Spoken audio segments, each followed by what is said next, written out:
Namaste. Welcome to the online platform of Samvidhan Career Academy, Vikalp Kotwal mobile application, Samvidhan publications, and Ideation for IAS. Ideation for IAS આપણું એક નવું સાહસ છે. હિન્દી અને અંગ્રેજી ભાષામાં જે મિત્રો કન્ટેન્ટ સાંભળવા માંગતા હોય, વાંચવા માંગતા હોય, એમના માટે આ પ્લેટફોર્મ આપણે શરૂ કરેલું છે. આઈડિએશન ફોર આઈએએસ નામની આપણી એક યુટ્યુબ ચેનલ છે. એ નામનું આપણું એક ઇન્સ્ટાગ્રામ આઈડી છે, ટેલિગ્રામ ચેનલ પણ છે. અને આપણા અમદાવાદ સેન્ટર ઉપર આઈડિએશન ફોર આઈએએસના નેજા હેઠળ આપણે યુપીએસસી માટેની એક બેચ પણ ચલાવીએ છીએ. યુપીએસસીની માટેની બેચ કે જેમાં આપણે ફક્ત હિન્દી અને અંગ્રેજી આ બે જ ભાષામાં વાત કરીએ છીએ. તો જો તમારે આ જ કન્ટેન્ટ એટલે કે અત્યારે આ યુટ્યુબ ચેનલ ઉપર જે ગુજરાતી ભાષામાં તમે કન્ટેન્ટ સાંભળી રહ્યા છો, આ જ કન્ટેન્ટ જો તમારે હિન્દી અને અંગ્રેજી ભાષામાં સાંભળવું હોય તો આઈડિએશન ફોર આઈએસના પ્લેટફોર્મ પર આપ જઈ શકો છો. નિયમિત રૂપથી આપણે ત્યાં આગળ વિડીયોઝ મૂકતા રહીએ છીએ, લેટેસ્ટ અપડેટ્સ આપણે ત્યાં આગળ આપતા રહીએ છીએ. અને જો આપ હિન્દી ઇંગ્લિશ મીડિયમની અંદર તૈયારી કરવા માગતા હો યુપીએસસી જીપીએસસી જેવી પરીક્ષાઓની, તો આપણા અમદાવાદ સેન્ટર ઉપર આપ આવી શકો, ત્યાં આગળ ઓફલાઈન તૈયારી માટે જોડાઈ શકો છો. હવે મૂળ મુદ્દા ઉપર આવીએ. UPSC, union public service commission. UPSC વિશે એવું કહેવાતું હોય છે ને કે તે દુનિયાની સૌથી અઘરી પરીક્ષા છે. આવું બધું આમ તો કહેવાની કોઈ જરૂર છે નહીં, પણ આપણી જન્માસ્તિકતા બની ગઈ છે કે યુપીએસસી એટલે સૌથી અઘરી પરીક્ષા, જે વાસ્તવમાં છે નહીં. આ પરીક્ષાની અંદર ઘણી બધી ખામીઓ રહેલી છે. હમણાં જ 2024ના વર્ષની યુપીએસસી સિવિલ સર્વિસીસ એક્ઝામની પ્રિલિમ્સ એની આન્સર કી જાહેર થઈ. એ આન્સર કીમાં કેવડી મોટી ભૂલો રહેલી છે એના વિષય પર આપણે એક અલગ ગોષ્ઠી કરી હતી. તો ભૂલો છે, ઘણી બધી ભૂલો છે, અને આજકાલથી નથી, વર્ષોથી ચાલે આવે છે. હવે વસ્તુ એ છે કે આ સોશિયલ મીડિયાના સમયમાં વસ્તુઓ બહુ ઝડપથી આપણી નજરો સમક્ષ આવી જાય છે. ભૂલો તો પહેલાં પણ હતી, નજરમાં નહોતી આવતી. તો ખામીઓ ઘણી બધી છે, એટલે એને કોઈ પરફેક્ટ એક્ઝામિનેશન માની લેવાને કારણ નથી. મેં કહ્યું છે એમ એનો સિલેબસ ખૂબ સારો છે. પરીક્ષામાં જે ભૂલો છે એને આપણે સ્વીકારવી રહી, અને એને પરીક્ષા છે તો પરીક્ષાની જેમ જોઈએ ને. પરીક્ષાથી વધારે એને કેમ માનીએ? પરીક્ષાથી વધારે કંઈક માનવા માંગીએ છીએ ને ત્યાં તકલીફ છે. પછી લોકો એની સાથે લાગણીથી જોડાઈ જાય છે અને છેવટે પોતાની જ બરબાદીને નોતરતા હોય છે. તો એ પરીક્ષા છે, પરીક્ષાની જેમ એની તૈયારી કરવી, પાર પાડવી, બસ એનાથી વધારે કાંઈ નહીં. તો યુપીએસસી આ વર્ષે ગયા રવિવારે 2025ની જે સિવિલ સર્વિસીસ એક્ઝામ છે એના પ્રિલિમિનરી ફેઝનું આયોજન કર્યું હતું. ગયા રવિવારે જ પ્રિલિમ્સ લેવાઈ હતી. અને આ પ્રિલિમ્સની અંદર આપને ખબર જ હશે કે બે પેપર્સ હોય છે. પહેલું પેપર જનરલ સ્ટડીઝનું હોય, બીજું સીસેટનું હોય. જનરલ સ્ટડીઝનું પેપર વધારે અગત્યનું હોય છે. અગત્યનું એટલા માટે કારણ કે એ 200 માર્ક્સનું પેપર હોય છે, 100 ક્વેશ્ચન્સ પૂછાતા હોય છે. 200માંથી તમારો જે સ્કોર થાય એ જ તમારું મેરિટ કહેવાશે. જેમ કે ગયા વર્ષે જનરલ કેટેગરી માટે કટ ઓફ હતું લગભગ 88 માર્ક્સ. તો 200માંથી તમે ઓછામાં ઓછા 88 માર્ક્સ લાવ્યા હો તો તમે મેન્સ માટે ક્વોલિફાય થાવ. જે બીજું પેપર છે સીસેટનું, એ ક્વોલિફાઈંગ નેચરનું છે. એમાં નિશ્ચિત માર્ક્સ તમારે લાવવાના હોય, બસ એટલા લાવી દીધા એટલે તમે ક્વોલિફાઈડ. એમાં તમે વધારે સ્કોર કરો તેનો કોઈ મતલબ નથી, કારણ કે એના કોઈ માર્ક્સ મેરિટમાં ગણાતા નથી. તો જે સૌથી અગત્યનું છે એ જનરલ સ્ટડીઝનું પેપર છે, પેપર 1. એમાં તમારે સારો સ્કોર કરવો પડે. યુપીએસસીની પરીક્ષા હોય, જીપીએસસીની પરીક્ષા હોય, કે આપણા રાજ્યની બીજી કોઈ પણ ક્લાસ 3ની પરીક્ષા હોય, કે ભારતભરમાં લેવાતી કોઈ પણ પરીક્ષા કેમ ન હોય, હવે બહુ છૂટથી હું આપને કહીશ. દરેક પરીક્ષા પછી અમે બતાવ્યું છે કે આ પરીક્ષાની અંદર પૂછાયેલા સવાલો એને હલ કરવામાં આપણું કન્ટેન્ટ એટલે સંવિધાન કરિયર એકેડેમીમાં આપણે જે ઓફલાઈન બેચીસ ચલાવીએ છીએ, આઈડિએશન ફોર આઈએએસમાં જે આપણે યુપીએસસી માટે હિન્દી અને ઇંગ્લિશ મીડિયમમાં બેચીસ ચલાવીએ છીએ, આ બધી બેચીસ કે જે ઇવેન્ચ્યુઅલી વિકલ્પ કોટવાલ મોબાઈલ એપ્લિકેશનમાં ઓનલાઈન કોર્સીસના સ્વરૂપે આવે છે. અને ઉપરાંત સંવિધાન પબ્લિકેશન્સના નેજા હેઠળ આપણે જેટલા પણ પુસ્તકો અત્યાર સુધીમાં પબ્લિશ કર્યા છે, બહુ ગૌરવ સાથે દરેક પરીક્ષા પછી આપણે આવીએ છીએ અને કહીએ છીએ કે આ જે કન્ટેન્ટ છે કે જેમાંથી મહત્તમ સવાલો વિદ્યાર્થીઓ હલ કરી શક્યા હતા. મતલબ કે આ કન્ટેન્ટ જેમણે વાંચ્યું હોય, જેમણે સાંભળ્યું હોય, જે સમજ્યા હોય, એમને આ બધી પરીક્ષાઓમાં એટલી તકલીફ નથી પડતી કે જેટલી બીજા વિદ્યાર્થીઓને પડતી હોય છે. ગૌરવ સાથે એટલા માટે કારણ કે આજે કોચિંગનો એ દોર ચાલી રહ્યો છે કે જ્યાં લોકો મિમ્સ બનાવીને પોપ્યુલર થતા હોય છે. કમનસીબે કોચિંગના એવા દોરમાં આપણે જીવી રહ્યા છીએ કે જ્યારે લોકો પીપીટીઝ બનાવીને આવતા હોય છે, અને પણ પછી કલરફુલ, આકર્ષક, બહુ ધ્યાન આકર્ષક, લોકોને બહુ ગમી જાય એવી પીપીટીઝ બનાવીને આવતા હોય છે. એમાં બધું જ લખેલું હોય કે જેમણે ભણાવવું હોય છે, બસ પછી ક્લાસમાં આવીને એ વાંચી જતા હોય છે, મોઢે કશું બોલતા નથી. કદાચ ને પીપીટી જો એમની પાસે ન હોય ને તો એ લોકો 5 મિનિટ પણ ન બોલી શકે, આટલી ખરાબ એમની સ્થિતિ હોય છે. આવા સમયમાં કોચિંગના જે સૌથી ઊંચા અને જે શ્રેષ્ઠતમ માપદંડો છે એને આપણે જાળવી રાખ્યા છે. એવા માપદંડો કે જે આપણે ગુજરાતમાં જાળવી રાખ્યા છે કે જેને દિલ્હીમાં પણ લોકો જાળવી નથી શકતા. દિલ્હીમાં પણ આજે સ્થિતિ એ જ છે. હું જ્યારે દિલ્હી યુપીએસસીની તૈયારી માટે હતો ત્યારની સ્થિતિ ઓર હતી. ત્યારના જે મારા ટીચર્સ હતા, I still remember them. They were excellent teachers. પણ હવે જે ટીચર્સનો એક નવો ફાલ આવ્યો છે, ટીચર્સ કે જેમને હું તો વિદૂષક જ કહું છું, ઓલમોસ્ટ 95% લોકો આ જ છે કે જે લોકો પીપીટીઝ બનાવીને આવે છે. ઓનલાઈન ક્લાસીસમાં પણ તમે અમને જોશો, પીપીટીઝ બનાવીને આવે છે, ફક્ત એ વાંચે છે.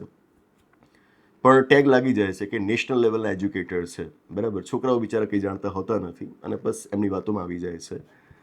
તો આ યુગની અંદર, આ દોરની અંદર, આ સમયની અંદર પણ આપણે આપણા માપદંડો સાથે ક્યારે સમાધાન કર્યું નથી. ભૂતકાળમાં ક્યારે કર્યું નથી, ભવિષ્યમાં પણ ક્યારે કરીશું નહીં. ભણાવવાનું હોય મોડે જ ભણાવવાનું હોય, પીપીટીઝ વાંચવું અને આપણે ક્યારે ભણાવવું સમજતા નથી. આટલી મહેનતથી આપણે વિદ્યાર્થીઓને ભણાવતા હોઈએ, કન્ટેન્ટ તૈયાર કરાવતા હોઈએ અને એની મદદથી જ્યારે વિદ્યાર્થીઓ મહત્તમ સવાલો પરીક્ષાની અંદર સોલ્વ કરી શકે અને એ પણ ક્લાસ 3 કે જીપીએસસી સુધી જ નહીં, યુપીએસસી જેવી પરીક્ષામાં સોલ્વ કરી શકે, ત્યારે આપણે બહુ આનંદપૂર્વક એની વાત તમને જણાવતા હોઈએ છીએ. હમણાં જે જીપીએસસીની પ્રિલિમ્સ લેવાય એની અંદર પણ અમે તમને બતાવ્યું હતું કે મોટાભાગના ક્વેશ્ચન્સ, ખાસ તો હું જો મારા વિષયોની વાત કરું, પોલિટી, ઇકોનોમી, હિસ્ટ્રી, એ કન્ટેન્ટની મદદથી મેક્સિમમ ક્વેશ્ચન્સને સોલ્વ કરી શકાયા હતા. ખાસ તો ઇકોનોમી જેવો સબ્જેક્ટ, ઇન્ડિયન ઇકોનોમી, વિદ્યાર્થીઓને ખૂબ અઘરો લાગતો હોય છે. એ ક્વેશ્ચન્સ જે પૂછાયા છે એના સોર્सेस નક્કી કરવામાં પણ વિદ્યાર્થીઓને તકલીફ પડતી હોય છે. એવામાં જીપીએસસીની હાલ જે પ્રિલિમ્સ લેવાય એમાં 80% ક્વેશ્ચન્સ, 80% સવાલો આપણા કન્ટેન્ટમાંથી પૂછાયા હતા. એટલે બહુ ગૌરવ સાથે, બહુ આનંદની લાગણી સાથે આપણે ત્યારે એની રજૂઆત કરી હતી અને આવી જ એક રજૂઆત આજે અમે યુપીએસસી માટે કરી રહ્યા છીએ. આમ તો યુપીએસસીની પરીક્ષા પહેલાં પણ મેં કહ્યું હતું, જીપીએસસીની પ્રિલિમ્સ પૂરી થયા બાદ જે વિડીયો કર્યો હતો એમાં મેં કહ્યું હતું કે જીપીએસસીની પ્રિલિમ્સમાં તો મેક્સિમમ ક્વેશ્ચન્સ અમે અપાવ્યા જ છે. હમણાં યુપીએસસીની પ્રિલિમ્સ લેવાની છે.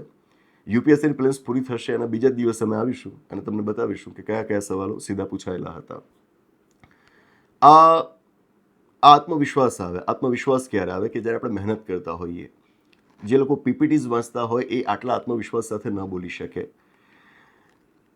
મતલબ યુપીએસસીની પ્રિલિમ્સ હજુ શરૂ થઈ નહોતી એની પહેલાં મોટાભાગના કોચિંગ ઇન્સ્ટિટ્યૂટ્સ, તમે એમની યુટ્યુબ ચેનલ્સ જોઈ હોય ને, તે લોકોએ પહેલેથી લાઈવ વિડીયો માટેની લિંક મૂકી દીધી હતી. શેનો લાઈવ વિડીયો? કે એક્ઝામનું પેપર અમે સોલ્વ કરાવડાવીશું. ભાઈ પહેલાં પેપર તો આવી જવા દો. પેપરની આગલી રાતથી આમ તો આ લોકો લિંક્સ મૂકી દેતા હોય છે કે આ પેપરનું સોલ્યુશન અમે કરાવીશું, કે જ્યારે પેપર હજુ આવ્યું પણ નથી. આ એક હોડ છે, આ એક ગાંડી સ્પર્ધા છે. દરેકને સૌથી પહેલાં આવવું છે. જેની લિંક વિદ્યાર્થી સૌથી પહેલાં જોશે એને જ જોવાનું છે, એ જ વિડીયોને જોવાનું છે, બાકીનાને નહીં જોવે, આવું એ લોકો માનતા હોય છે. એટલે સૌથી પહેલાં વિડીયો બન્યો ના બન્યો હું લિંક શેર કરી દઉં, બરાબર. પછી પેપર આવે ત્યારે જોયું જશે. અને એમાં પાછા કરે છે કેવું, લિંક તો આટલી વહેલા શેર કરી જ દેશે, પછી જ્યારે જીએસનું પેપર પતે પછી એક વિડીયો કરે છે, પણ એ વિડીયોમાં પેપર સોલ્યુશન નથી આપતા. આવીને ખાલી વાતો કરે છે કે ફલાણા સબ્જેક્ટમાંથી આટલા સવાલ પૂછાયા હતા. એ વાતો કરીને પછી જતા રહેશે. કેમ? એ પેપર સોલ્વ નથી કરાવતા. કારણ કે પેપર સોલ્વ કરાવવું હોય તો એમને પોતાને પણ આવડવું જોઈએ. તમે જોશો આ જ ચાલે છે. આવીને કહી દેવાનું કે પોલિટીમાંથી આટલા ક્વેશ્ચન્સ હતા, એન્વાયરમેન્ટમાંથી તેટલા ક્વેશ્ચન્સ હતા, આમ વાતો કરીને જતા રહેવાનું. પછી છેક સાંજે 4-5 વાગે કે એના પછી એ લોકો પેપર સોલ્યુશન સાથે આવતા હોય છે. કારણ કે વચ્ચે જે 4-5 કલાકનો સમય મળી ગયો એ દરમિયાનમાં પેપર એ લોકો ઇન્ટરનેટ પર જોઈને સોલ્વ કરી નાખે અને પછી આવે તમારી સામે કે આ રહ્યું પેપર એનાલિસિસ. જો ખરું પેપર એનાલિસિસ કરવું હોત, પેપર સોલ્વ તમારે કરાવવું હોત, તો જેવું તમારા હાથમાં આવ્યું સીધું તમે બોર્ડ ઉપર મૂકી દો અને એને સોલ્વ કરાવવા માંડો. પણ એ તમે નથી કરાવતા કારણ કે તમે આ રીતે ખુદ પરીક્ષાની તૈયારી સારી ક્યારે કરી નથી અને તમે ખુદ ક્યારે પ્રિલિમ્સ પાસ કરી નથી. આ જે કહેવાતા ટીચર્સનો ફાલ છે ને ગુજરાતમાં છે એવું નથી. રાધર આનાથી મોટો ફાલ તમને દિલ્હીમાં જોવા મળશે, ઓનલાઈન જોવા મળશે. આ બધા જે લોકો છે કે જેમણે યુપીએસસીની પ્રિલિમ્સ પર ઢંગથી પાસ નથી કરી હોતી અથવા તો પાસ કરી છે તો વારંવાર એ લોકો મેન્સમાં નિષ્ફળ ગયા હોય છે. પણ ઓનલાઈન પર બધું ચાલે છે. દિલ્હીમાં હવે બધું ચાલે છે. પીપીટીઝ આવી ગયું છે, ડિજિટલ બોર્ડ આવી ગયું છે, ઇન્ટરેક્ટિવ ફ્લેટ પેનલ આવી ગઈ છે. બસ ચકમકતી સ્લાઇડ્સ બનાવવાની અને એમાં લખેલું વાંચી જવાનું. છોકરાઓ ક્યાંય વધારે જોતા નથી. બસ એ લોકો એ ભપકાથી આકર્ષાઈ જાય છે અને પોતાની તબાહી તરફ જાતે જ આગળ વધતા જાય છે. આવા સમયમાં પણ આપણે માપદંડો જાળવી રાખીએ છીએ અને વિષયો જે હું ભણાવું છું, પોલિટી, ઇકોનોમી, હિસ્ટ્રી, એ તો ખરા જ, પણ મારા બીજા ટીચર્સ પણ જે સબ્જેક્ટ્સ ભણાવે છે એની મદદથી અમે મહત્તમ સવાલો પરીક્ષાની અંદર લાવી બતાવીએ છીએ. સવાલો કેવા હોઈ શકે? હું મુખ્યત્વે જો મારા વિષયોની વાત કરું કે જેમાંથી આ વખતના યુપીએસસીના ક્વેશ્ચન્સને બહુ ઇઝીલી સ્ટુડન્ટ સોલ્વ કરી શકે. જેમ કે એક સવાલ પૂછાયેલો હતો રિઝર્વ બેંક ઓફ ઇન્ડિયાની આવક વિશે. આ સવાલ જોઈને મને બહુ ખુશી થઈ અને એટલે જ તો ગઈકાલે કે પરમ દિવસે જ એનો એક વિડીયો પણ અમે શેર કર્યો હતો, એની એક પોસ્ટ પણ અમે શેર કરી હતી. ગયા વર્ષની જ વાત છે અને મે મહિનાની જ વાત છે. 2024માં રિઝર્વ બેંક ઓફ ઇન્ડિયાએ લગભગ 2,11,000 crore something of that sort, exact amount મને ભૂલાઈ ગઈ છે, બહુ મોટી રકમ છે કે જે એમણે સરકારને સરપ્લસના સ્વરૂપમાં અથવા તો ડિવિડન્ડના સ્વરૂપમાં આપવાની જાહેરાત કરી. હવે આવડી મોટી રકમ આરબીઆઈ જો સરકારને આપે તો આપણને સવાલ થાય ને કે આરબીઆઈ પાસેથી આ પૈસા ક્યાંથી આવે? આ સ્વાભાવિક સવાલ થવો જ જોઈએ અને એક એસ્પિરન્ટને તો થવું જ જોઈએ. એને ધ્યાનમાં રાખીને આપણી પેલી ચેનલ આઈડિએશન ફોર આઈએએસમાં હિન્દી ઇંગ્લિશમાં આપણે એક વિડીયો મૂક્યો હતો કે RBI how does it earn. એના વિશે એક સામાન્ય આપણે ચર્ચા કરી હતી કે આરબીઆઈએ શા માટે પોતાની આવકમાંથી એક હિસ્સો સરકારને આપવો પડે. એનો એક લીગલ કોન્સેપ્ટ છે, મેં સમજાવ્યો હતો અને સાથે વિદ્યાર્થીઓને કહ્યું હતું કે તમે એના વિશે સર્ચ કરો કે આરબીઆઈ કમાય છે કેવી રીતે. જો તમે સર્ચ કર્યું હોય તો એનો સીધો સવાલ તમને અહીં આગળ જોવા મળ્યો હતો. પરીક્ષા માટે તમને માર્ગદર્શન કેવું મળે છે એ અગત્યનું છે. વાંચવાનું તો ઘણું બધું છે. પુસ્તકો તો તમે જુઓ કેવડા મોટા મોટા પુસ્તકો હોય છે. કોર્સીસ જુઓ કેટલા લાંબા લાંબા કોર્સીસ હોય છે. ભણવાનું ઘણું બધું છે પણ છેવટે પરીક્ષા માટે એમાંથી કેટલું અગત્યનું છે એના ઉપર શું આપણો ફોકસ કોચિંગ મેળવ્યા બાદ આવ્યો?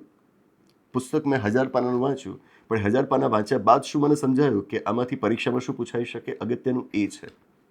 માર્ગદર્શન આના માટે જરૂરી છે અને એટલે જ મેં બહુ ગૌરવ સાથે વાત કહી કે 1.5 મિનિટનો વિડીયો હતો ગયા વર્ષનો આઈડિએશન ફોર આઈએસ ઉપર અને એના પરથી તમે એક ક્વેશ્ચન સોલ્વ કરી શક્યા હોત કે જો તમે વિડીયોને જોયો હોત. માર્ગદર્શન આ રીતે આપવું જરૂરી બની જાય. પીપીટીઝ વાંચીને તમે માર્ગદર્શન ક્યારે નથી આપી શકતા. જે વસ્તુ તમને યાદ નથી તમે કેવી રીતે વિદ્યાર્થીને કહી શકો કે તમને પણ યાદ હોવી જોઈએ? એઝ અ ટીચર પહેલાં તમને તો યાદ હોવી જોઈએ. વધુ એક સવાલ પૂછાયેલો હતો સર્ક્યુલર ઇકોનોમી ઉપર. હમણાં એટલે કે લાસ્ટ યર જ જે કરંટ અફેર્સના ક્લાસીસ આપણે મૂકેલા હતા એમાં સર્ક્યુલર ઇકોનોમી ઉપર આપણે માંડીને વાત કરેલી હતી. બહુ મજાનો સવાલ હતો કેપિટલ રિસીટ્સ અને રેવન્યુ રિસીટ્સ વિશે.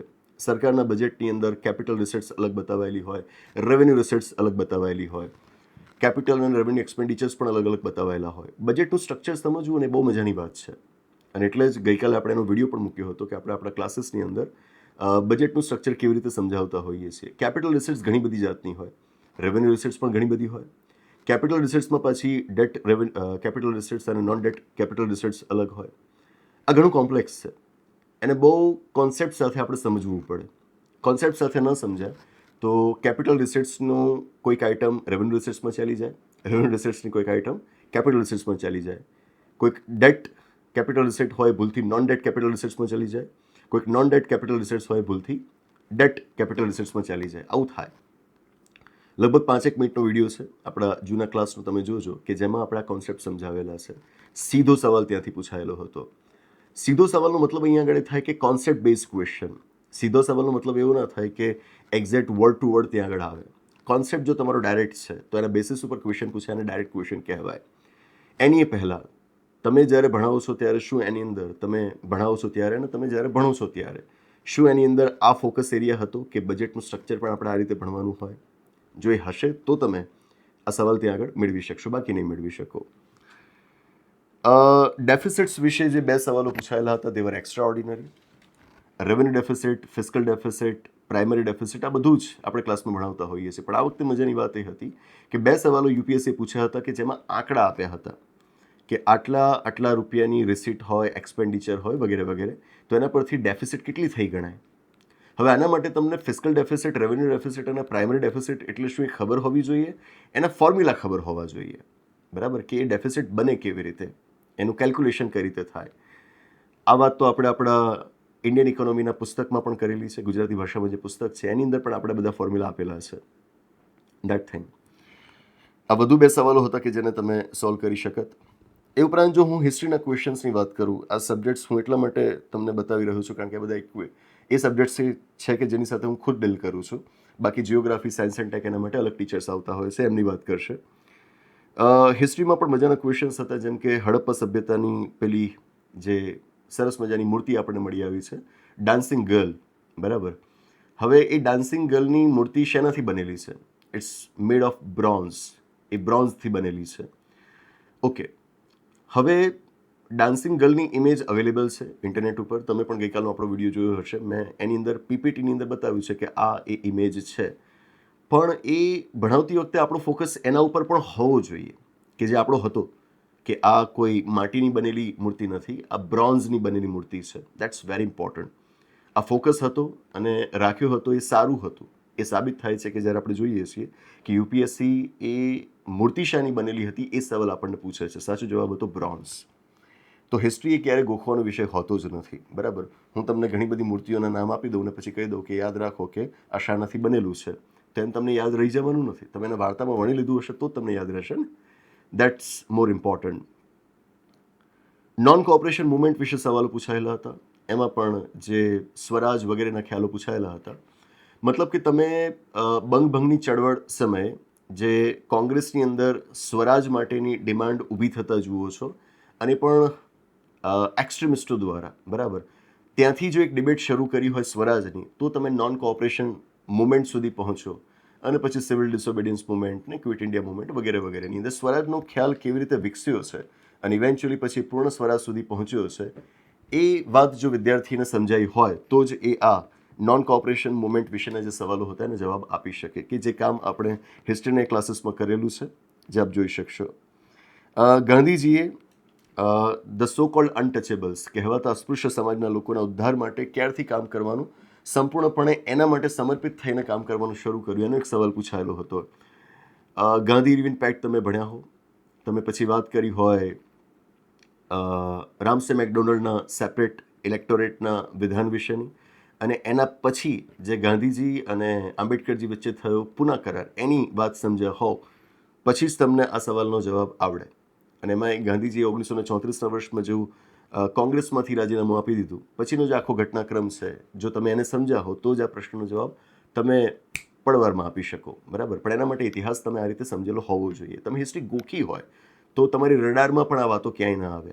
અને આપણે એ બતાવેલું છે ગઈકાલના વિડીયોની અંદર કે આપણે આ બધી જ ચર્ચાઓ ક્લાસરૂમમાં કેવી રીતે કરતા હોઈએ છીએ. સેલ્ફ રિસ્પેક્ટ મુવમેન્ટ વિશે સવાલ પૂછાયેલો હતો.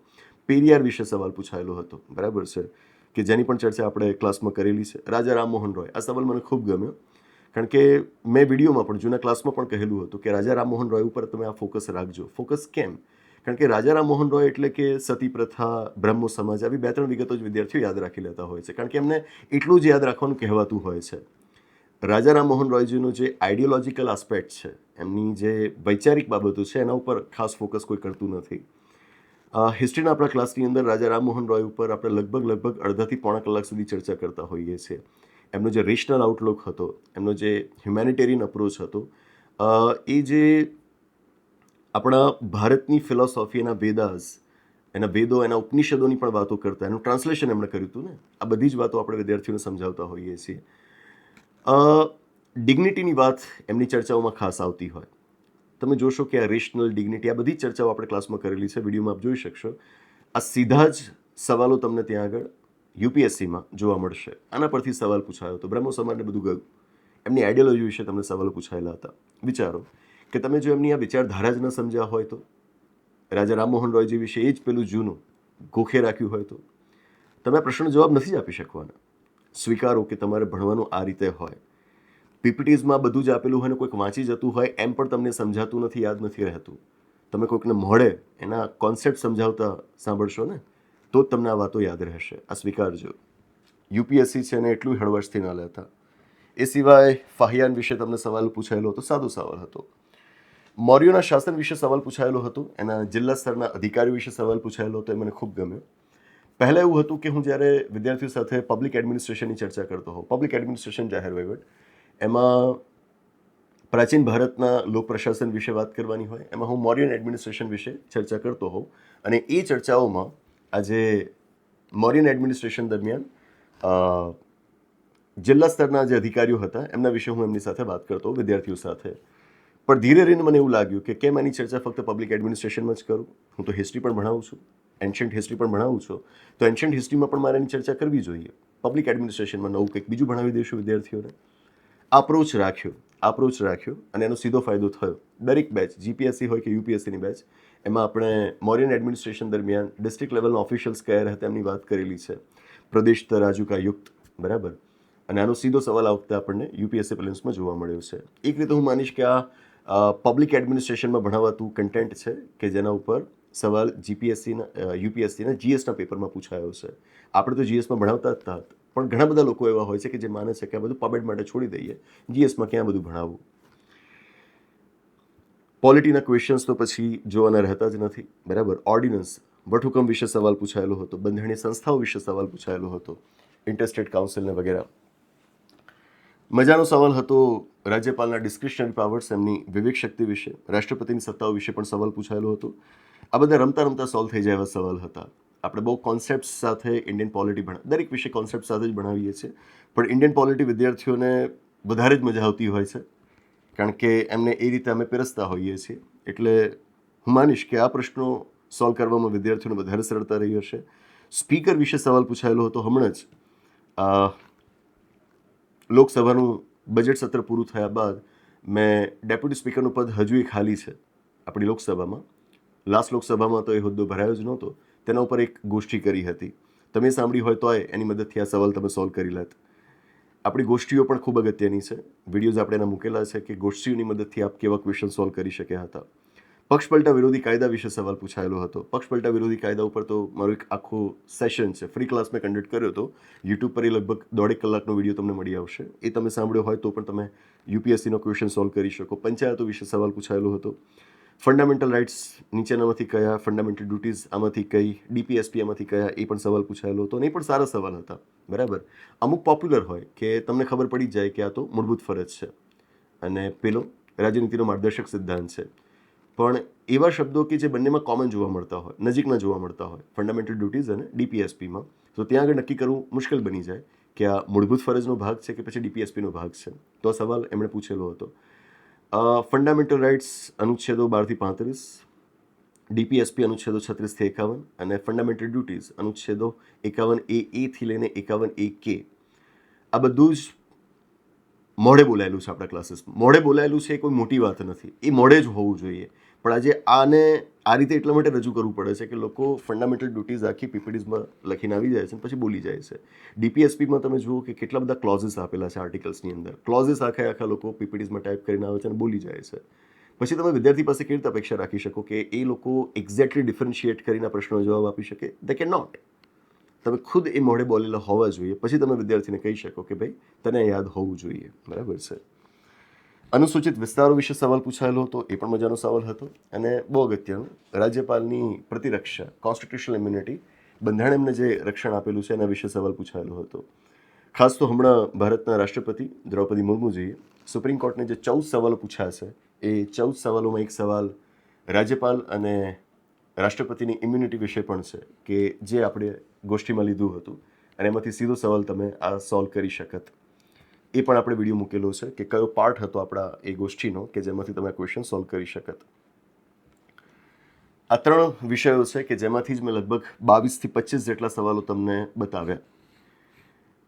પેપર સોલ્યુશનની કોઈ જરૂર નથી હોતી. પેપર સોલ્યુશન તો વિદ્યાર્થી જાતે પણ કરી શકે, ઇઝીલી અવેલેબલ છે. ઇન્ટરનેટ પર જાઓ, બુક્સ લો, થઈ જશે. એ બધામાં સમય ન બગાડવાનો હોય. વધુ અગત્યનું એ બની જાય કે સવાલો જ્યાંથી પૂછાયા છે એ જે એરિયાઝ છે, એ જે સોર્સિસ છે, એ સોર્સિસ તમારી તૈયારીમાં આવ્યા હતા. આન્સર કીમાં તો શું છે, તમારે કોઈની જરૂર નથી, તમે જાતે પણ એ કરી શકો છો. વધુ અગત્યનું એ છે કે તમને સમજાય કે આપણી તૈયારી દરમિયાન આ બધા સોર્સિસ કવર થયા હતા. મેં ફક્ત 3 વિષયો તમને કહ્યા છે. 3 ઉપરાંતના વિષયો લેવા જઈએ તો આંકડો લગભગ 35-40 સુધી પહોંચી જાય. હું હંમેશા કહેતો રહ્યો છું કે તમારી પાસે એક પ્રોફેશનલ અપ્રોચ હોવો જોઈએ તૈયારી માટે. તમને બધું આવડતું હોય એનાથી પરીક્ષા તમે પાસ નથી થતા. યુપીએસસીની પરીક્ષા 2011માં મેં પહેલા જ એટેમ્પ્ટમાં પ્રિલિમ્સ પાસ કરી હતી. હું બહુ નિખાલસતાથી તમને કહીશ, પહેલા જ એટેમ્પ્ટમાં પ્રિલિમ્સ પાસ કરવી લોકો એને બહુ મોટું માનતા, હું નથી માનતો, પણ હું તમને કહીશ કે પહેલા એટેમ્પ્ટમાં મને બધું જ આવડતું હતું. આજે જેટલું આવડે છે એટલું બધું જ આવડતું હતું એવું હતું? ના, ઘણું બધું હશે કે જે મને નહીં આવડતું હોય, બરાબર. છતાં પણ પહેલા એટેમ્પ્ટની અંદર હું પ્રિલિમ્સ પાસ કરી શક્યો. કારણ શું છે એનું? એનું કારણ એટલું માત્ર કે હું જાણતો હતો કે પરીક્ષાને પાસ કઈ રીતે કરાય. નોલેજ ઓછું રાખવાનું છે એવું નથી, પણ તમારી પાસે એક રાઈટ અપ્રોચ હોવો જોઈએ કે કયા એરિયાઝ ઉપર ફોકસ કરીને હું પરીક્ષા પાસ કરી શકું છું. આ કોઈ નોલેજની એક્ઝામ નથી. નોલેજની એક્ઝામ હોય તો આજે અમુક પેલા બિલકુલ વાહિયાત સવાલો યુપીએસસી પૂછે છે, એમાં કોનું કયું નોલેજ ચેક થઈ જાય છે? એમાં તો તુક્કેબાજો પાસ થઈ જાય છે. તો કોઈ નોલેજની એક્ઝામ નથી, રાઇટ સ્ટ્રેટેજી રાઇટ અપ્રોચની એક્ઝામ છે કે જ્યાં આગળ તમને એ ખબર હોય કે આ એરિયાઝ મને એક્ઝામની અંદર પાસ કરાવી શકે એમ છે. જેમ કે હવે આ વખતે આપણી એક્ઝામની અંદર એન્વાયરમેન્ટ અને સાયન્સ એન્ડ ટેકનોલોજીના ક્વેશ્ચન્સ હતા અને થોડાક ઓકવર્ડ ક્વેશ્ચન્સ હતા, 20-22 જેવા સવાલો લગભગ એવા હતા. તો આનો મતલબ શું થાય છે? આનો મતલબ એવો થાય કે હવે તમે એન્વાયરમેન્ટ અને સાયન્સ એન્ડ ટેકનોલોજી જ વાંચ્યા કરો? એવું ન કરાય. હવે તમે જોજો કે આ પણ થવાનું છે. અને બતાવીને કોચિંગ ઇન્સ્ટિટ્યૂટ્સ, પબ્લિકેશન્સ, ઓનલાઈન વિદૂષકો એ શરૂ થઈ જશે કે જો એન્વાયરમેન્ટ આ વખતે કેટલું બધું પૂછાયું હતું, તમારે આ કરવાનું હોય. સાયન્સ એન્ડ ટેકમાં આટલું બધું ડેફમાં પૂછાયું હતું, તમારે આવું કરવાનું હોય. આ એવા સબ્જેક્ટ છે કે જે તમારા હાથમાં ક્યારેય નહીં આવે, કોઈના હાથમાં આજ દિન સુધી આવ્યા નથી, તમારા હાથમાં ક્યારેય નહીં આવે. એમાં સમય ન બગાડાય. જે હું વારંવાર કહેતો રહું છું કે તમારી સામે ટાર્ગેટ હોવો જોઈએ કે કટ ઓફને ક્રોસ કરવા માટે મારી પાસે 35 થી 40 સવાલો એવા હોવા જોઈએ કે જેમાં હું કોન્ફિડન્ટલી સાચા જવાબ આપું છું. તમારો કટ ઓફ રહેતું હોય છે 88 માર્ક્સ, બરાબર છે? તો એવું છે જ નહીં કે તમને 100 ક્વેશ્ચન્સ આવડવા જોઈએ. હું તો કહું 100માંથી તમને 80 ક્વેશ્ચન્સ આવડતો હોય એ જરૂરી નથી. હું તો ત્યાં સુધી કહીશ કે તમને 60 ક્વેશ્ચન્સ પણ પરફેક્ટલી આવડતા હોય એ પણ જરૂર નથી. વધીને 35 થી 40 સવાલ એવા હોય કે જેના જવાબ તમે પૂરા કોન્ફિડન્સ સાથે પરફેક્ટલી સાચા આપી શકતા હો, તે પૂરતું છે. બાકી પછી એક કેલ્ક્યુલેટેડ ગેસવર્ક કરવાનું હોય, જે બધા કરતા હોય. ટોપરમાં ટોપર હોય એ પણ કરતો હોય. 35 થી 40 સવાલ સુધી જો તમને તમારી તૈયારી પહોંચાડી શકે કે જેના રાઇટ આન્સર્સ તમે આપી શક્યા, believe me, it is the right preparation. એવા ટાર્ગેટ્સ ન રાખો કે મને 70 સવાલોનો જવાબ પરફેક્ટલી આવડવા જોઈએ. It never happens. કોઈની સાથે નથી બનતું, બરાબર છે? 35-40 સુધી પહોંચ્યા એ પણ બહુ કહેવાય. પછી તમને કેલ્ક્યુલેટેડ રિસ્ક લેતા આવડતું હોવું જોઈએ, જેની મદદથી તમે જેટલા ક્વેશ્ચન્સ એટેમ્પ્ટ કરો છો એનો આંકડો લગભગ 70-80ની આસપાસ પહોંચશે. તમે કેલ્ક્યુલેટેડ રિસ્ક જ લીધા હશે, તુક્કા નહીં માર્યા હોય, તો થશે શું? તમારા પોઝિટિવ સાચા જવાબો વધુ હશે, નેગેટિવ ઓછા હશે. પોઝિટિવ નેગેટિવ કરશો ને તમે આરામથી 90-95ના સ્કોર સુધી પહોંચી જશો અને વધુ સારું પરફોર્મન્સ હશે તો તમે 100ની ઉપર પણ ચાલી જશો. હું આ જ કરતો. પાસ થનાર આ જ કરે. નાપાસ થવાની ક્વોલિટી આ છે. કઈ? પહેલેથી એ જ માનીને ચાલવું કે મને બધા જ ક્વેશ્ચન્સના આન્સર્સ આવડવા જોઈએ, 70-80 ક્વેશ્ચન્સના આન્સર્સ આવડવા જોઈએ. 60 સુધી તમારો આંકડો નહીં પહોંચે, 50 સુધી પણ આંકડો તમારો નહીં પહોંચે. આ નક્કર વાસ્તવિકતા છે, સ્વીકારો, કે જે કટ ઓફ દ્વારા સાબિત થઈ જાય છે. પણ તમે નથી સ્વીકારતા કારણ કે તમને કોઈ સ્વીકારવા નથી દેતું. સાચી વાત તમારી સાથે કોઈ કરતું નથી. ગમે ત્યારે કોઈક આવી જાય છે નેશનલ લેવલના સો કોલ્ડ એજ્યુકેટર્સ અને કહેશે કે ભાઈ આ તો કરવું જ પડે, મારો સબ્જેક્ટ છે એટલે એના આટલા ડેપ્થમાં કરવું જ પડે. દરેક ટીચર તો એ જ કહેવાનું, દરેક ટીચરનું એ પ્રમાણેનું આવું લેતા જાઓ, કેટલું બધું ભેગું થાય, પછી પહોંચશો ક્યાં આગળ? અને એ જે લોકો છે એમણે પોતે ક્યારે યુપીએસસીની પ્રિલિમ્સ પાસ કરીને પછી આ અનુભવ આવે અને પછી તમે કોઈકને કહી શકો કે આ સ્ટ્રેટેજી પ્રમાણે તમારે ચલાય. જે લોકોએ આ પરીક્ષા પાસ કરી નથી અને જેમણે બુકમાં લખેલું પીપીટીઝમાં મૂકીને ફક્ત ટીચર તરીકે વાંચી જવાનું છે, એમણે પોતે ક્યારે પ્રિલિમ્સ પાસ નથી કરી, બરાબર? એમની પાસે કદાચ એક્ઝામ પાસ કરવાનો અપ્રોચ હોત તો પ્રિલિમ્સ કદાચ ને લોકોએ પાસ કરી હોય તો મેન્સ પાસ નહીં કરી હોય. મેન્સ પાસ કરત કે જો સાચો અપ્રોચ હોત, ક્યારેક તો એમણે ઇન્ટરવ્યૂ આપ્યો હોત ને. એ કેમ નથી બનતું? એનું કારણ એટલું છે કે એમણે સ્ટ્રેટેજી આ ક્યારે સમજી નથી અને પછી વિદ્યાર્થીને કહી રાખે કે દરેક વિષય કરવાનો અને દરેક વિષયમાં બધું જ કરવાનું અને વિદ્યાર્થીઓનું જીવન એ લોકો તબાહ કરી નાખે છે. બિલીવ મી, તમને ખબર હોવી જોઈએ કે તમારી સ્ટ્રેન્થ કઈ છે. સ્ટ્રેન્થ ઉપર ફૂલ ફોકસ કરો. મને આજે ખબર છે કે મારી સ્ટ્રેન્થ છે polity, economy, history, current affairs. હું આની મદદથી એક્ઝામને પાર પાડી દઈશ. જો મારું સાયન્સ એન્ડ ટેક કાચું છે, રહેવા દો કાચું, વાંધો નહીં. મારું જિયોગ્રાફી થોડુંક નબળું છે, રહેવા દો નબળું, વાંધો નહીં. જેટલા વિષયો તમે કરો છો એ વિષયોની સંખ્યા પછી બહુ ઓછી ના હોવી જોઈએ. એટલીસ્ટ 4 સબ્જેક્ટ્સ તો એવા હોવા જોઈએ કે જેમાં તમે બહુ સારા હો. એની મદદથી તમે પ્રિલિમ્સ પાર પાડી જ શકો. કટ ઓફ 50% કરતાં ઓછું છે તો તમને 100% સબ્જેક્ટ્સ આવડતા હોય કેવી રીતે બને? જરૂરી જ નથી. 70% સબ્જેક્ટ્સ તમને આવડતા હોય જરૂરી જ નથી, બરાબર? તમારે એક સ્ટ્રેન્થ ઉપર ફોકસ કરીને એક એવી સ્ટ્રેટેજી બનાવવાની છે કે જેમાં તમે 4 સબ્જેક્ટ્સની વધીને 5 સબ્જેક્ટ્સની મદદથી તમે પ્રિલિમ્સનું જે કટ ઓફ છે એને ક્રોસ કરી શકો છો. ખરી પરીક્ષા મેઇન છે એટલે જેને મેઇન એક્ઝામિનેશન કહેવાય છે, મેઇન્સ કહેવાય છે. Prelims it's just a filter, it's just a filter. આમાંથી પેલી બાજુ જવાનું છે, ખરું ત્યાં ચકાસવાનું છે, એના માટે ફક્ત ફિલ્ટર છે. પણ વિદ્યાર્થીઓને આવું સાચું સમજાવવામાં નથી આવતું અને એટલે જ એમને બહુ મોટું નુકસાન થાય છે. દિલ્હીમાં પણ આ થઈ રહ્યું છે. હું જ્યારે દિલ્હી હતો ત્યારનો દોર અલગ હતો અને મેં કહ્યું ને કે મને હજુ મારા ટીચર્સ યાદ આવે છે. વાજીરામ એન્ડ રવિમાં જે તે વખતની સ્થિતિ ખૂબ સારી હતી, અત્યારની તો હું નથી જાણતો, પણ રવિન્દ્રન સર પાસે અમે પોલિટી ભણતા, કથુરિયા સર પાસે અમે ઇકોનોમી ભણતા. આ ટીચર્સને અમે આજે પણ યાદ રાખીએ છીએ. એનું કારણ એટલું જ છે, મતલબ 12-15 વર્ષ થઈ ગયા, 15 વર્ષ, યસ 15 વર્ષ થઈ ગયા છતાં પણ આજે અમને યાદ છે. એનું કારણ એટલું છે કે દે વર ધ રિયલ ટીચર્સ. બરાબર, પીપીટીઝ લઈને કોઈ આવે નહીં. એમને જોઈને હું શીખ્યો છું, એટલે જ મારી સામે હંમેશા હું એને એક ચેલેન્જ તરીકે સ્વીકારું છું કે હું જ્યારે ભણાવતો હોઉં ત્યારે મારી પાસે કોઈ સાહિત્ય ન હોવું જોઈએ. બરાબર, મારે કશાનો સહારો ન લેવો પડે. બરાબર, તમારે આઈડિયલ્સ મોટા રાખવા પડે, સ્ટાન્ડર્ડ્સ ઊંચા સેટ કરવા પડે, તો જ તમે બહેતર બની શકો. બાકી પ્રોફેશનલ અપ્રોચ વગર તો કોઈ પણ કંઈ પણ ચલાવી શકે છે. તો આ વાતો હતી. એન્વાયરમેન્ટ સાયન્સ એન્ડ ટેકનોલોજીના હવે મોટા મોટા પુસ્તકો લોકો લઈને આવી જશે, એ બધામાં ન પડતા. સ્ટાન્ડર્ડ વે ઓફ પ્રિપરેશન છે એને જાળવી રાખજો. એક ટ્રેડિશનલ અપ્રોચ છે એમાં પહેલો વિશ્વાસ રાખવાનો, એને વળગી રહેવાનું. પોલિટી, ઇકોનોમી, હિસ્ટ્રી, જિયોગ્રાફી, આ બધાના જે બેસિક્સ છે એનસીઆરટીની સાથે જોડીને એને જે બેસિક્સ તમે તૈયાર કરો છો એના ઉપર પહેલો ફોકસ રાખવાનો. પુસ્તક તમે કયું વાપરો છો એનાથી કોઈ ફરક નથી પડતો. ફોર એન એક્ઝામ્પલ, પર્સનલી લક્ષ્મીકાંતને હું ઇન્ડિયન પોલિટી માટે સારું પુસ્તક નથી માનતો. લક્ષ્મીકાંતને હું ઇન્ડિયન પોલિટી માટે એટલું સારું પુસ્તક નથી માનતો. હું માનું છું કે ડીડી બસુ જેવું કોઈ પુસ્તક જ નહીં. ઠીક છે, હું માનું છું એવું. તમને કદાચ ડીડી બસુ માફક ન આવતી હોય તો આપ લક્ષ્મીકાંત વાંચો, હું તમને ફોર્સ તો ન કરી શકું. Read any source, but it has to be a reliable source. Source તમે કયો વાપરો છો એનાથી કોઈ ફરક નથી પડતો. Main thing is, have you got the conceptual clarity. તમે કોની પાસે ભણ્યા છો એનાથી પણ ફરક નથી પડતો. મારી પાસે ભણ્યા છો, બીજા કોઈ ટીચર પાસે ભણ્યા છો, બીજી કોઈ સંસ્થા પાસે ભણ્યા છો, એનાથી પણ ફરક નથી પડતો. ફરક ફક્ત એટલાથી પડે છે કે તમને તમારું પરફોર્મન્સ ત્યાં આગળ કેવું રહ્યું. આ મેં તમને બતાવ્યું કે આજે હું વિદ્યાર્થીઓને જ્યારે ભણાવતો હોઉં ત્યારે આ બધા એરિયાઝ છે કે જેના ઉપર ફોકસ રાખું છું. અને ફોકસ રાખીએ છીએ એ જરૂરી છે. એ આ વખતની યુપીએસસીની પ્રિલિમ્સ, દરેક વખતની પ્રિલિમ્સ પછી અમે સાબિત કરીને બતાવ્યું છે.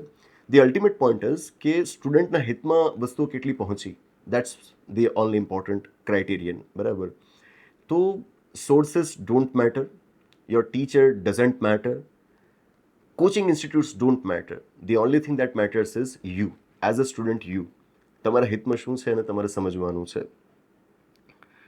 That thing. આશા રાખું કે વાતો આપને સમજાઈ હશે.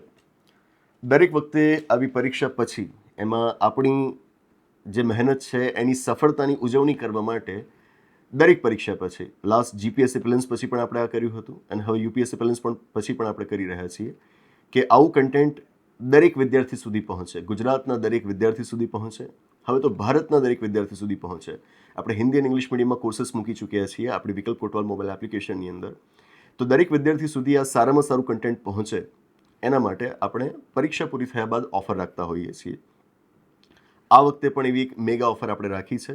આપણે જેટલા પણ ઓનલાઈન કોર્सेस છે, અમુક 2-4 કોર્सेसને બાદ કરતાં તમામ ઓનલાઈન કોર્सेसની અંદર યુપીએસસી, જીપીએસસી, ક્લાસ 3 તમામ કોર્सेसની અંદર, ગુજરાતી મીડિયમના કોર્सेसની અંદર, હિન્દી ઇંગ્લિશ મીડિયમના કોર્सेसની અંદર, તમામ કોર્सेसની અંદર આપણે 90% ડિસ્કાઉન્ટની ઓફર રાખેલી છે. કૂપન કોડ છે એનો સક્સેસ મળી છે આપણા કન્ટેન્ટને, એટલે જ SUCCESS સક્સેસ. આ કૂપન કોડ આપ ત્યાં આગળ નાખશો એટલે આપે માત્ર 10% રકમ ચૂકવવાની આવશે. બધા જ કોર્सेसમાં ઓફર છે અને આવતીકાલ સુધી ઓફર છે, તો એનો લાભ આપ લેશો. એ ઉપરાંત બીજું એક અનાઉન્સમેન્ટ પણ કરવું હતું. ઘણા મિત્રો કહી રહ્યા હતા કે સર, અમે દરેક એક્ઝામ પછી આ જોઈ રહ્યા છીએ કે કન્ટેન્ટ કેટલું લાભદાયી સાબિત થઈ રહ્યું છે, પણ જે તે સમયે અમે તમારી લાઈવ બેચમાં નહોતા જોડાઈ શક્યા. લાઈવ બેચ હમણાં જ આપણે જીપીએસસી માટે ગયા મહિને શરૂ કરેલી હતી. એમાં એન્શન્ટ હિસ્ટ્રી હમણાં આપણે કવર કર્યું છે અને અત્યારે એમાં ઇન્ડિયન ઇકોનોમી ચાલી રહ્યું છે. આ બધા જ ક્લાસીસ હું જાતે લઈ રહ્યો છું. એ લાઈવ બેચીસ જ્યારે આપણે લોન્ચ કરી હતી ત્યારે અમુક મિત્રો એનો લાભ લઈ નહોતા શક્યા, જોડાઈ નહોતા શક્યા. તો એ કહી રહ્યા હતા કે સર, અમને ડિસ્કાઉન્ટ મળે તો અમે લાઈવ બેચમાં પણ જોડાવા માંગીએ છીએ. આમ તો લાઈવ બેચમાં અત્યારે ડિસ્કાઉન્ટ રાખવું શક્ય નહોતું કારણ કે બેચ ઓલરેડી શરૂ થઈ ગઈ છે. લગભગ 20-25 દિવસનો સમય વીતી ચૂક્યો છે. છતાં પણ વિદ્યાર્થીઓની માંગને ધ્યાનમાં રાખીને, ખાસ તો યુપીએસસીમાં આપણી આ સક્સેસને ધ્યાનમાં રાખીને એ લાઈવ કોર્सेसની અંદર પણ આપણે ઓફર લાવી રહ્યા છીએ. એક પોલિટીનો લાઈવ કોર્સ છે જે શરૂ થવાનો બાકી છે, બીજો એક ઇકોનોમીનો લાઈવ કોર્સ છે અને ત્રીજો એક કોર્સ છે જેમાં polity, economy, history 3 subjects combined છે. આ ત્રણેયની લાઈવ બેચ છે. તો એની અંદર ત્રણેય કોર્सेसની અંદર આપણે ઓફર રાખી રહ્યા છીએ 50% ડિસ્કાઉન્ટની. આપણે એની અંદર જીપીએસસી સક્સેસ એવો એક કૂપન કોડ નાખવાનો રહેશે. જીપીએસસી સક્સેસમાં વચ્ચે ક્યાંય સ્પેસ આપણે નથી રાખવાની, સળંગ જ લખવાનું છે જીપીએસસી સક્સેસ. જેવો આ કૂપન કોડ નાખશો એટલે એ જે કિંમત છે એ અડધી થઈ જશે, 50% ડિસ્કાઉન્ટ એ કોર્सेसમાં થઈ જશે. તો આપની અનુકૂળતા મુજબ કાં તો પોલિટી એકલું જોઈતું હોય તો એનો લાઈવ કોર્સ લઈ શકો, ઇકોનોમી એકલું જોઈતું હોય તો એનો લાઈવ કોર્સ લઈ શકો અને જે કમ્બાઇન્ડ બેચ છે એ લેવી હોય તો એનો કોર્સ પણ આપ લઈ શકો. આની સાથે વધુ એક એનાઉન્સમેન્ટ. આજે મેં લાઈવ બેચની વાત કરી કે જેમાં 3 કોર્सेस ત્રણ સબ્જેક્ટ્સ હું ભણાવું છું, પોલિટી, ઇકોનોમી, હિસ્ટ્રી.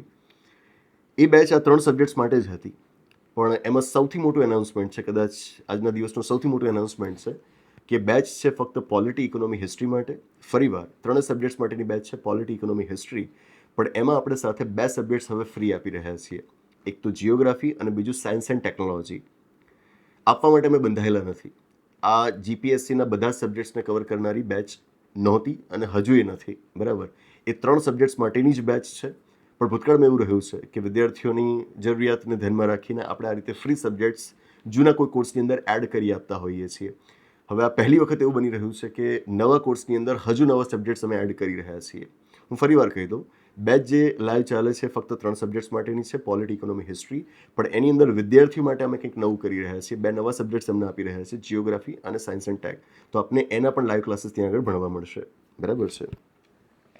ઉપરાંતને યુપીએસસી માટેનો હિન્દી ઇંગ્લિશ મીડિયમમાં કોર્સ આપણો ઓલમોસ્ટ તૈયાર થઈ ગયો છે. ખાલી એમાં ઇકોનોમી બાકી છે, ઇન્ડિયન ઇકોનોમી બાકી છે. બાકી પોલિટીના ક્લાસીસ મુકાઈ ગયા છે, હિસ્ટ્રીના ક્લાસીસ મુકાઈ ગયા છે, જિયોગ્રાફી અને સાયન્સ એન્ડ ટેકના પણ ક્લાસીસ મુકાઈ ગયા છે. બાકી છે ફક્ત ઇન્ડિયન ઇકોનોમીના ક્લાસીસ. એ અત્યારે ચાલી રહ્યા હતા એટલે જ અમે એને જ્યાં સુધી એક સબસ્ટેન્શિયલ પોર્શન ઓફ સિલેબસ પૂરો ન થાય ત્યાં સુધી આપણે ક્લાસ મૂકતા નથી. હવે ક્લાસીસ મુકાવા શરૂ થઈ ગયા છે, મોટાભાગે આજ સાંજ સુધીમાં અથવા તો લેટ બાય લેટ આવતીકાલ સુધીમાં. ઇન્ડિયન ઇકોનોમીનો હિન્દી અને ઇંગ્લિશ મીડિયમમાં પણ તમને કોર્સ આપણી વિકલ્પ કોટવાલ મોબાઈલ એપ્લિકેશનમાં મળી રહેશે. અને એ જેવો લોન્ચ થશે એટલે એમાં પણ આપણે ઓફરની જાહેરાત કરીશું આ પત્યા પછી, બરાબર. યુપીએસસીનો આખો એક માસ્ટર કોર્સ તૈયાર થઈ જવાનો છે, લગભગ આવતીકાલ સુધીમાં તૈયાર થઈ જશે, કે જેમાં 5 સબ્જેક્ટ જે કોર સબ્જેક્ટ્સ છે, બરાબર. મેં તમને જેમ કહ્યું કે એન્વાયરમેન્ટ, સાયન્સ એન્ડ ટેક આ બધાની પાછળ ન પડતા. એ તમારો સમય બરબાદ કરી નાખશે, તમને ક્યાંય નહીં પહોંચાડે. જે લોકોને પેલું બધું નથી કરાવવું એ કારણ વગરનું આનંદ આવે તમારો સમય બગાડશે અને પછી એક્ઝામમાં તો એક પણ ક્વેશ્ચન એમાંથી આવતા નથી, બરાબર. તો જે કોર સબ્જેક્ટ છે, કોર સબ્જેક્ટ્સ ઉપર આપણે સ્ટ્રેન્થ લાવવાની હોય અને પછી એના આધારે કરંટ અફેર્સ મજબૂત કરવાનું હોય. આટલું કર્યું તમે એટલે માનીને ચાલો કે તમે યુપીએસસીમાં 35 થી 40 સવાલો આરામથી સોલ્વ કરીને આવશો. અને એટલા જ સવાલો છે કે જે કટ ઓફ ક્રોસ કરવા માટે જરૂરી છે. બાકીનું તમારે કેલ્ક્યુલેટેડ રિસ્ક લઈને ગેસ વર્ક કરવાનું હોય એવા બીજા 20, 25, 30 સવાલો મેક્સિમમ તમારે જોડી દેવાના હોય. આટલું કરો એટલે થઈ જ જાય, બરાબર છે. તો જે 5 કોર સબ્જેક્ટ્સ છે they are the most important once. તો એની અંદર આ 5 સબ્જેક્ટ્સને આપણે ત્યાં આગળ મૂકી રહ્યા છીએ. સાયન્સ એન્ડ ટેક એટલે કે હું બેસિક્સની દ્રષ્ટિએ કહું છું, બરાબર. કરંટ અફેર્સ આવે તો પછી આપણે કરવાનું જ હોય, પણ બેસિક્સની દ્રષ્ટિએ કહું છું કે જેટલું કવર થવું જોઈએ એ આપણે પેલા કોર્સમાં કરી રહ્યા છીએ. તો બધા સબ્જેક્ટ્સને ભેગો કરતો એક માસ્ટર કોર્સ ટૂંક સમયમાં આપણે લોન્ચ કરીશું. That's it. તો આ વાતો હતી યુપીએસસીની તૈયારી વિશે અને આશા રાખું કે ગુજરાતના વિદ્યાર્થી મિત્રો, અત્યારે ગુજરાતીમાં વાત કરી રહ્યો છું એટલે હિન્દી ઇંગ્લિશમાં વાત કરીશ તો ત્યાં આગળ આઈડિએશન ઉપર સાંભળજો. તો ગુજરાતમાં યુપીએસસીની તૈયારી કરી રહેલા મિત્રો અને હજુ કરવાનું જે વિચારી રહ્યા છે એ મિત્રો આને સમજે. જે લોકો યુપીએસસીની પરીક્ષામાં વારંવાર નિષ્ફળતા મેળવી છે અને એમને સાચો રસ્તો શું એ ન સમજાયો હોય તો એ પણ આ વિડીયોની મદદથી સમજે અને આ પ્રમાણે પોતાની તૈયારી કરે. એ કોઈ વાઘ નથી, યુપીએસસી કોઈ વાઘ નથી.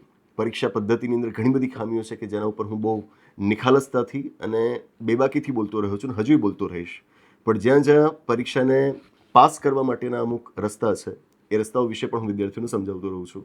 તો વાતો મેં તમને સમજાવી, આશા રાખું કે તમને સમજાવી હશે અને જો સમજાવી હોય તો અમલમાં મૂકજો. UPSC it's doable, it's nothing like which is impossible, બરાબર. અને બસ પરીક્ષા આપવાની, પરીક્ષાની જેમ જ એને જોવાનું છે. પરીક્ષા પાસ કરીને ગુજરાતનો કોઈ ડંકો નથી વગાડવાનો. પેલી ચીલાચાલુ ચર્ચાઓ ચાલતી હોય, આવી મીડિયામાં ભાષા વપરાતી હોય છે કે આટલા વિદ્યાર્થીઓ ગુજરાતનો ડંકો વગાડ્યો યુપીએસસીમાં. શાનો ડંકો? મેં પહેલાંય કહ્યું હતું, 12-15 જણા અહીંયાથી યુપીએસસી પાસ કરે એનાથી કોઈ ગુજરાતનો ડંકો નથી વાગતો. 12-15 લાખ લોકો બેરોજગાર બેઠા છે ઘરમાં, એનાથી વધારે આંકડો બેરોજગારોનો હશે. તો ડંકો તમારે એમની મદદથી વગાડવાનો છે. 12-15 જણાને નોકરી મળે એ પોતાનું કરે છે, કોઈ તમારા રાજ્ય માટે કે દેશ માટે કાંઈ નથી કરતું. અને આ જેમને માર્ગદર્શન આપી રહ્યો છું એમની પાસેથી પણ કોઈ એવી મોટી અપેક્ષા નથી કે જશે અને નોકરીમાં આમ કરશે ને તેમ કરશે. કોઈ કશું નથી કરતું, બરાબર છે. જેટલું નોકરીમાં થઈ શકે છે એટલું સામાન્ય કરવાનું છે, બરાબર. આના સિવાય બીજું કંઈ છે જ નહીં એવું નથી. આ સિમ્પલ જોબ છે, જેમ તમે પ્રાઇવેટ સેક્ટરમાં કરતા હો એવી જ એક જોબ છે. બસ સમાજ એને વધારે પડતું માથે ચડાવી રાખ્યું છે એટલે થોડુંક વધારે પડતું મોટું લાગે છે. It's just a simple examination. Don't give it much weightage, એને વધારે પડતું મહત્વ ના આપી રાખો, બરાબર છે. બસ એ જ. આના સિવાય આપને ઓફર વિશે કોઈ પણ માહિતી જોઈતી હોય, આપણી ઓફલાઈન બેચીસ વિશે કોઈ પણ માહિતી જોઈતી હોય તો આપણો જે ઓફિશિયલ કોન્ટેક્ટ નંબર છે 8469743567, આ નંબર ઉપર આપ કોલ કરી શકો. સ્પેસિફિકલી હું જો યુપીએસસીની વાત કરું તો યુપીએસસી માટે ટૂંક સમયમાં નેક્સ્ટ મંથ આવતા મહિને આપણે એક હિન્દી અને ઇંગ્લિશ મીડિયમમાં બેચ લોન્ચ કરવા જઈ રહ્યા છીએ. તો જો આપને એમાં જોડાવવું હોય તો આપણા અમદાવાદ સેન્ટર ઉપર આપ આવી શકો છો. કોઈ ભપકો નહીં હોય, બસ ચર્ચા હશે, બસ દિલથી ભણાવાતું હશે, બરાબર. પીપીટીસથી નહીં ભણાવાતું હોય. આ જે બોલી રહ્યો છું, મોઢે બોલી રહ્યો છું, એ મોઢે જ ત્યાં આગળ ભણાવાતું હશે. અને ઇન્ફ્રાસ્ટ્રક્ચર કે વગેરેથી અમે કોઈને આકર્ષતા નથી, બસ ભણાવવાથી અમે આકર્ષીએ છીએ. અત્યારે તો સરકારી સંસ્થાઓ પણ આમ જ પડી છે. મને એ નથી સમજાતું કે સરકારી સંસ્થાઓને આટલું સસ્તું માર્કેટિંગ કરવાની શું જરૂર પડતી હશે, બરાબર. બધા એ જ દોડમાં છે, આપણે દોડમાં જરાય નથી. આપણે બસ વિદ્યાર્થીઓના હિતમાં સારામાં સારું કેવી રીતે ભણાવી શકાય એના માટેનો પ્રયત્ન કરતા હોઈએ છીએ.